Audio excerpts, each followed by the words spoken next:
15 over के match में लाहौर कलंदर्स ने कोई बुरा स्कोर नहीं किया। इस मैच के अंदर 160 रन बनाने में कामयाब रही और फिर हमने देखा कि एक दफ़ा फिर बड़ी ज़बरदस्त निफ सेंचुरी स्कोर करने में कामयाब रहे फ़खर जमान। तो फ़खर के हवाले से क्या कहेंगे, 51 के रन की इनिंग खेली, लेकिन साथ साथ जहां पर हम सादबेग की बात कर रहे हैं वहां पर लाहौर कलंदर्स ने एक ऐसे होनहार ओपनर को अपनी टीम में शामिल किया है जो एतमाद देने के साथ साथ आप देख रहे हैं कि वो रन भी कर रहा है। मोहम्मद नईम, जिसे कोई नहीं पहचानता था, कल उन्होंने 65 रन की बारी खेली। तो आप समझ रहे हैं कि एक अच्छा इजाफा है as a opener Mohammad Naeem का।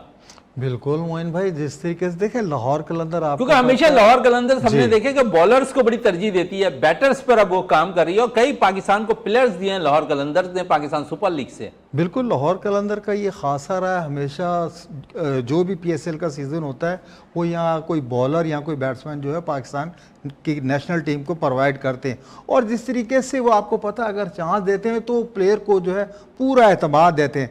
जैसे नईम जो है पहले शुरू के 2 मैचेस में बिल्कुल आउट नज़र ही नहीं आ रहा था कि प्लेयर है, बस बॉल खड़ी करके जा रहा, लेकिन उसको जो एतमाद दिया और उसके बाद जो उसने कंटिन्यू दूसरी 50 की है तो लग यही रहा है कि एक प्लेयर है। और जिस तरीके से कल उन्होंने 65 रन की इनिंग्स खेली फ़खर के साथ, देखो फ़खर जैसा बैट्समैन उनके साथ खड़ा है और उनके होते हुए देखें कि फ़खर 10-12 पे खड़ा था, वो 40-45 पे चला गया।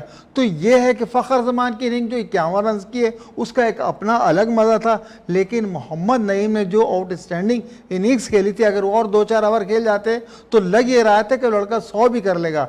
लेकिन ये कि फ़खर जमान और नईम की जो पार्टनरशिप है, जो बुनियाद लाहौर कलंदर को दी थी, वो बहुत ही ज़बरदस्त जा रही थी। लेकिन बस मसला वहीं से हुआ जहाँ मैच जो थोड़ा सा रुका, बारिश आई, हवाएं आई, वहाँ से जो है मोमेंटम जो है लाहौर कलंदर का टूट गया।